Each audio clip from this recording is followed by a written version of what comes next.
झाली का तयारी? हा मग काय ग कसं ग लेकरू देखणे दिसतंय माझं. हे घे जाऊन किराणा मला घेऊन ये जा. युवा नेता आहे मी. लोकांच्या समस्या सोडू का किराणा माल आणू? ए किराणा मला आणला नाही तर रात्री जेवणाची समस्या निर्माण होईल इथं. आणि लोकांची धुनी धुणं बंद करा. देवाखाली अंधार नको. हे घे जाऊन किराणा मला आण जा. ही शेवटची वेळा सांगून ठेवतो. लोक उगा येड्यात काढतात मला. होय मग पिवायला त्याला गिळायला लागत नाही होय. वाऱ्यावर जगतोय तो. बरं बाबा कुठे आहेत? नाही पैसे कोण देणार? चिठ्ठी आणि पैसे त्याच्यामध्येच ठेवलेले आहेत. आणि तुझे बाबा गेले चिंगीला घेऊन तालुक्याला. परीक्षा आहे तिची. बर जा आता अनुभव वेळेवर. काय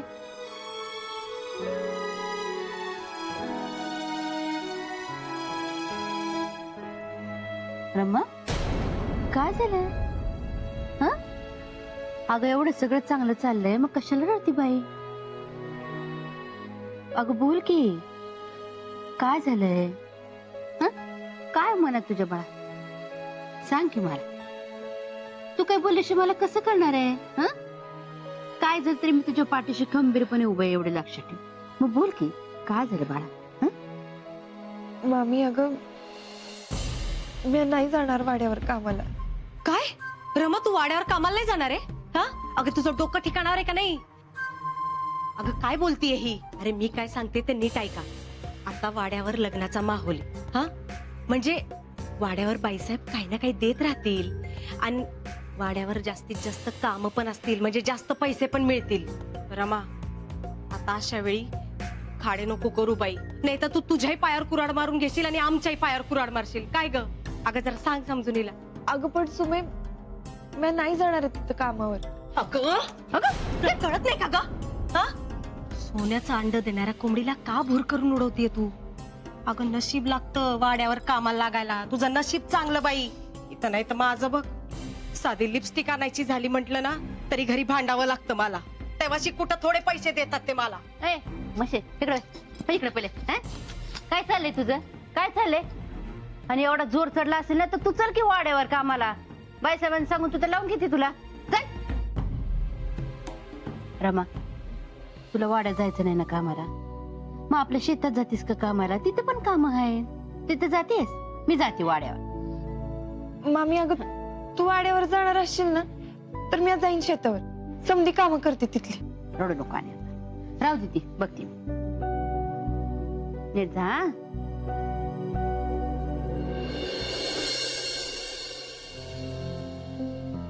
रावसाहेबांनी त्यांची बाजू बाहेरच मांडली. तू आता त्यांची बाजू सावरायला आलीस का? प्रताप तुला त्यांचा राग दिसतो पण त्यामागे दुखावले गेलेले वडील बघ. अरे त्यांचं खूप प्रेम आहे तुझ्यावर. खूप अपेक्षा आहे आणि मग त्या नाही पूर्ण झाल्या ना की असे चिडतात ते. आणि जे काही चाललंय ते तुझ्या भल्यासाठीच चाललंय ना. काय भलं आई? माझ्यासाठी करतात असं म्हणतात पण त्यात माझ्या मनाचा विचार काहीच नाही. अरे असं कसं म्हणतोस तू? फक्त तुझाच विचार करत असतात ते सतत. मगाशी पण आम्ही बोलत होतो तर फक्त तुझ्याबद्दल बोलत होते. त्यांच्यापेक्षा तू खूप मोठं व्हावं असं वाटतं त्यांना. तुझ्यात ते स्वतःला बघतात. अरे त्यांनी खूप स्वप्न बघितली अगं तुझ्यासाठी. पण त्यांची स्वप्न मला माझी वाटली पाहिजेत ना. मला नाही व्हायचं त्यांच्यासारखं. प्रताप तू तुझ्या वडिलांबद्दल बोलतोयस हे विसरू नकोस. अरे काय झालंय? याआधी तू असा कधीच वागला नाहीस. आई आतापर्यंत मी रावसाहेबांच्या मनाचाच विचार करत आलो. कधीतरी त्यांना माझ्या मनाचा विचार करायला सांग. कधीतरी. प्रताप का वागतोय हा असा? याआधी असा कधीच बोलला नव्हता. नक्की काय चाललंय याच्या मनात?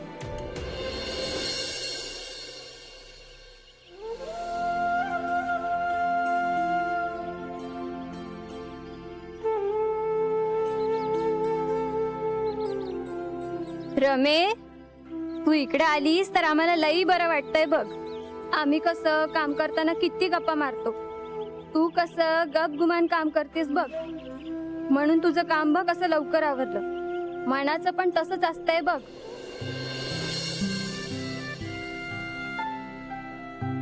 म्हणजे जे सांगायचंय ते सांगितले नाही की मनात तसंच साठून राहतंय.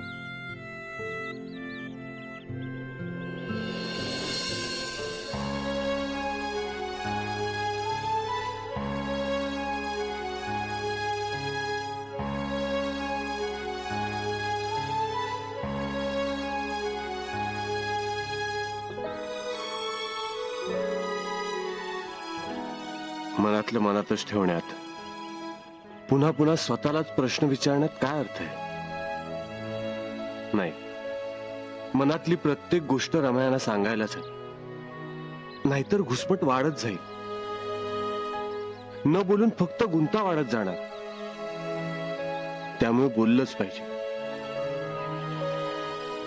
पण त्यांना माझं म्हणणं पटलं नाही तर? त्यांनी नाही ऐकलं तर काय करू?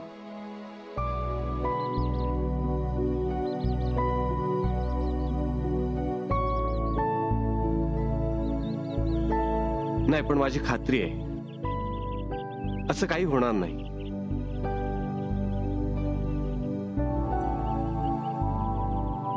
त्यांना सांगायलाच हवं. पण कसं सांगणार? त्या वाड्यावर सुद्धा आला नाही.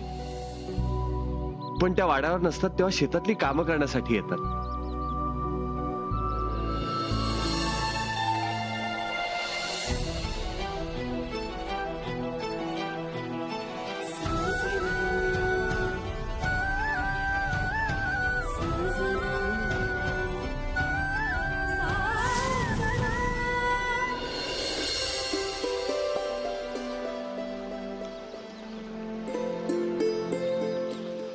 रमे, जरा माझ्या शेताकडे पण लक्ष दे. मी घरला जाऊन येते.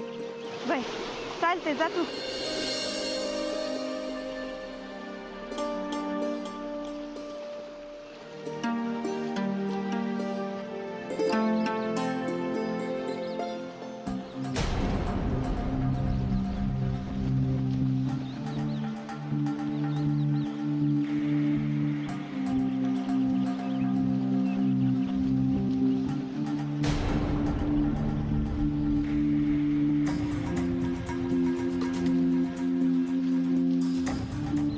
कोण आहे तिकडं?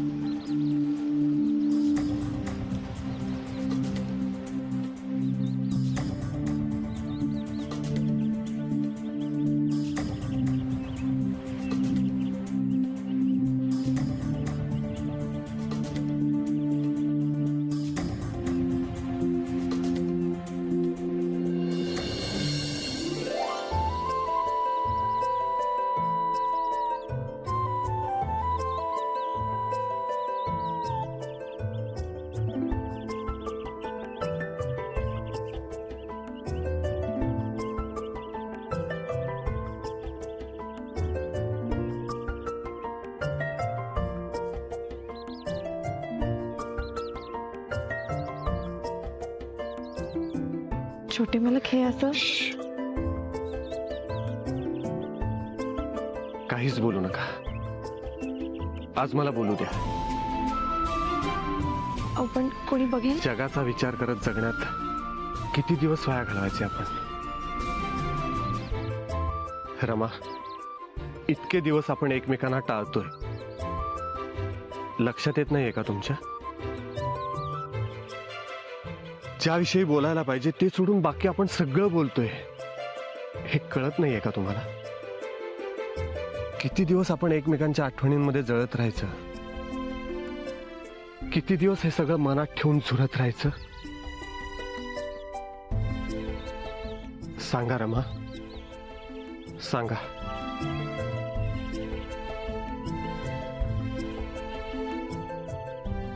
हे असं हात सोडून दूर जायचं आणि जे बोलायचंय त्याचा फक्त विचार करत राहायचा. हेच करताना तुम्ही?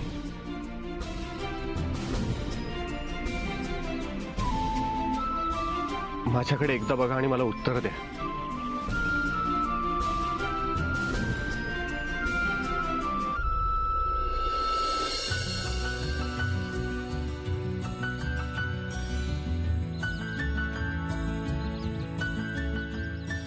तुम्हाला काय वाटतं? आपल्यातलं अंतर वाढलं तर आपण श्वास घेऊ शकू? नाही रमा, आता हे वादळ थांबवणं तुमच्याही हातात नाही आणि माझ्याही. श्वास घेऊ की तुमचा विचार करू काहीच कळत नाही मला. आधी फक्त आयुष्य चालू होतं. तुम्ही आल्यापासून आयुष्य जगायला लागलोय मी. कामाच्या गडबडीत धावपळीत जेव्हा तुमचा विचार येतो तेव्हा हृदय बंद पडलंय की चालू आहे हेच कळत नाहीये मला. तुम्हाला नाही होत का असं? सांगा रमा.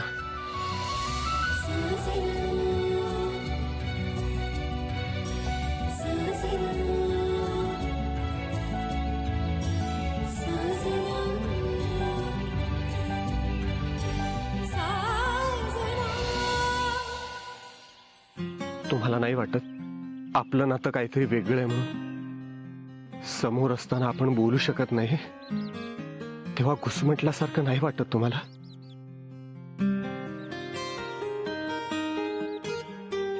तुमचा हात माझ्या हातात असताना तुम्हाला काहीच होत नाही? रमा, या जगण्याला आपण जगणं करूया. द्याल ना साथ माझी?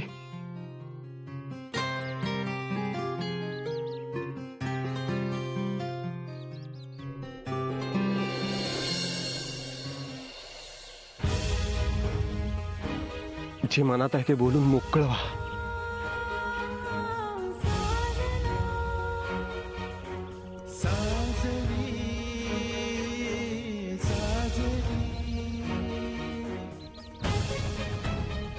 मातीनं आभाळाचं सपान बघू नये छोटे मालक.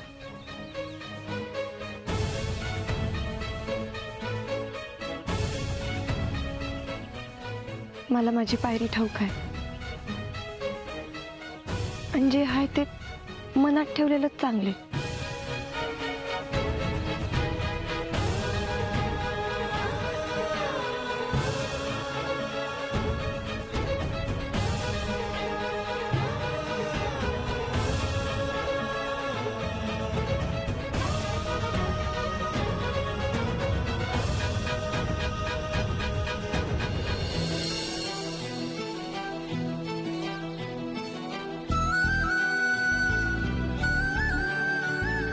रमा,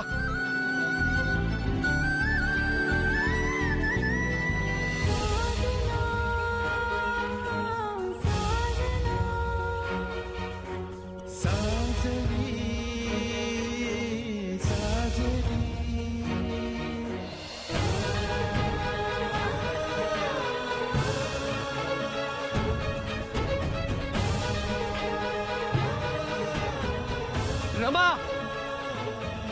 रमा थांबा.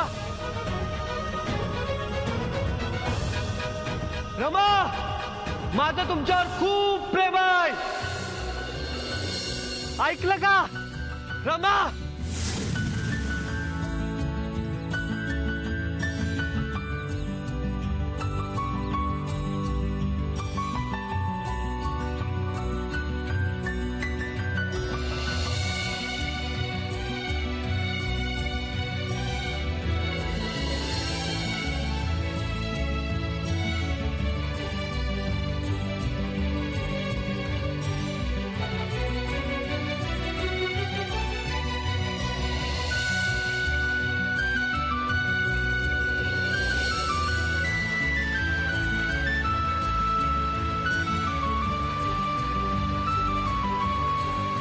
मातीनं आभाळाचं सपन बघायचं नसतं.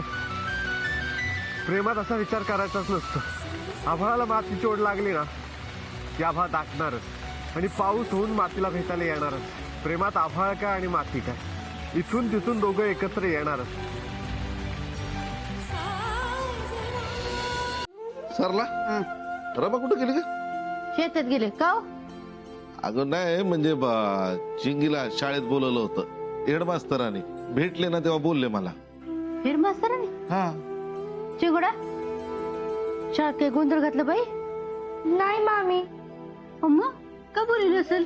तुम्ही तिथल्या तिथं विचारून घ्यायचं ना कशाला बोलले. उगा डोक्याला माझा आता ताप राहिला की नाही? रमा, ए काय ग? काय हे? बस इथं बस. बस इथं बस. बस बस. बस. ए पाणी आण घे. दमखा दमखा. काय झालं? धावत धावत आली का तू? हं? थांब थांब थांब. ते पाणी लवकर. ही पाणी पी. हळू हळू हळू हळू हळू. काय काय झालं काय? हं? रमा, या जगण्याला आपण जगणं करूया. द्याल ना साथ माझी? अगं मामी, ते साप दिसला होता शेतामध्ये म्हणून पळत आले. अगं शेत म्हणलं की साप असणारच. अगं मुकच जनावर आहे ती. आपण काही केलं नाही ना की असं बाजूबाजूने निघून जात. रमा, कुणी मारलं नाही ना त्याला? नाही. आनंद पाण्यावर आकडा होता का ग? आणि किती फूट लांब होता? फुटपट्टी घेऊन गेली होती. किती लांब होता आणि आकडा होता काय तुम्ही? ते चिंगीच्या शाळेचं सांगा आधी. रमा, चाट होती मी. मामी अगं राहू दे, मी ठेवते. चल चा. तुला उशीर होत असेल ना वाड्यावर जायला? रमा, वाड्यावर खरंच येणार नाहीयेस का तू?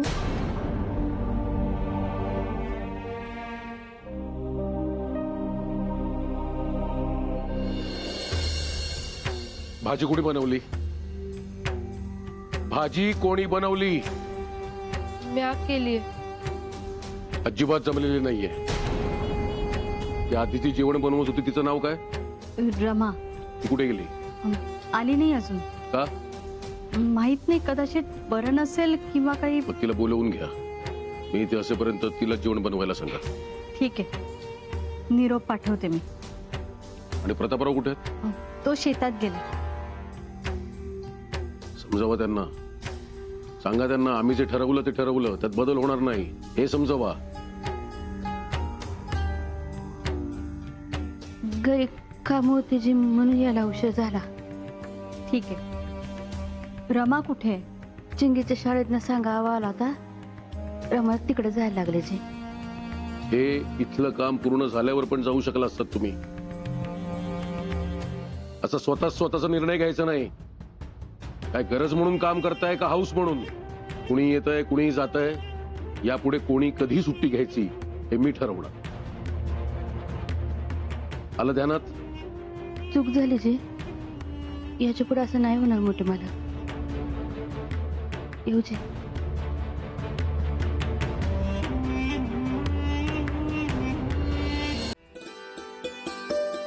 सर येऊ का? हो हो, या ना, या या, बसा बसा. काय झालं सर? अगदीच एवढं तातडीनं बोलवून घेतलं. हो, तुमच्या बहिणीने खूप मोठा पराक्रम केलाय म्हणून एवढ्या तातडीने इथे बोलवून घेतलं मी तुम्हाला. ज्या परीक्षेत आपण तिला बसवलं होतं ना, त्या परीक्षेत ती राज्य स्तरावरती प्रथम आली आहे. अहो, काय सांगताय सर? पण सर, तुम्हाला गावात पहिली आली असं म्हणायचंय का? नाही नाही नाही नाही. हो, असं काय करताय? राज्य पातळीवरती तिचा प्रथम क्रमांक आलाय. एवढे कष्ट केले, एवढा अभ्यास केलाय म्हटल्यावर त्याचं फळ मिळणारच ना. तुम्हाला सांगतो सर, तिला जेव्हा पुस्तकं हवी होती ना, तेव्हा बी ऐन टायमाला मागून आणली होती दुसऱ्याकडून. तरी बी आमची चिंगी पहिली आली बघ. अहो, हुशार आहे तुमची बहीण. ह्या परीक्षेमध्ये पहिली येऊन तिने शाळेचं नाव मोठं केलंय. आम्हाला अभिमान वाटतोय तिचा. थांबा.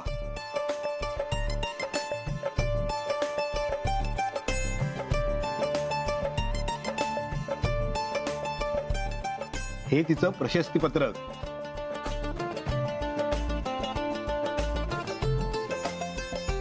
आणि हे एक गोल्ड मेडल.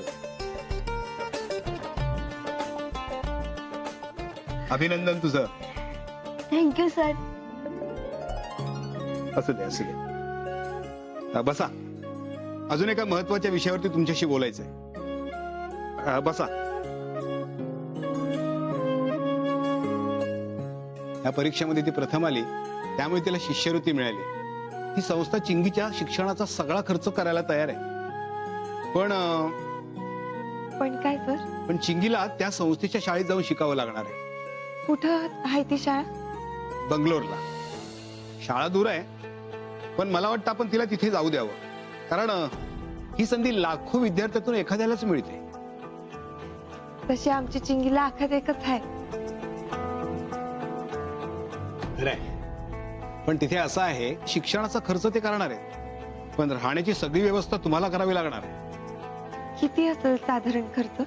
वर्षाकाठी 25,000 रुपये तरी असतील.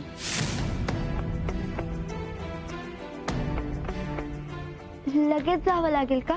हो, आता जेवढ्या लवकर तिथे जाता येईल तेवढं चांगलंच आहे. आपण जाऊ शकतो का ताई? सर, आम्ही मामा मामींशी बोलून तुम्हाला कळवलं तर चालेल ना? हो हो चालेल ना, तुम्ही मला कळवा तसं. चालतंय, या. येतो सर. सरला, रमाला लवकर पाठवून दे ग कामाला. पाहिलंच ना रावसाहेब केवढे चिडले होते. त्या बाबतीतच जरा बोलायचं होतं तुमच्याशी. नाही म्हणजे तुम्ही वेगळा अर्थ नका घेऊ, पण रमा हे तर येणार नाही म्हणाली. म्हणजे 1-2 महिन्यासाठीच ना? नाही तसं नाही, म्हणजे यापुढे वाड्यावर कामाला येणार नाही असं म्हणते ती. अगं पण असं झालं तरी काय? म्हणजे कोणी तिला काही बोललं का? हरी काही बोलला का? हे बघ, जे काही असेल ना ते सांग, आपण काहीतरी उपाय करू. नाही जे मला पण काही बोलले नाही ती. अगं सरला, पण असं काही न सांगता, काही न कळवता काम सोडणं बरोबर आहे का? नाही बाईसाहेब, बरोबर आहे तुमचं, पण आता मी येतच नाही असं म्हणल्यानंतर मी जबरदस्ती तरी कशी करणार ना हो तिच्यावर.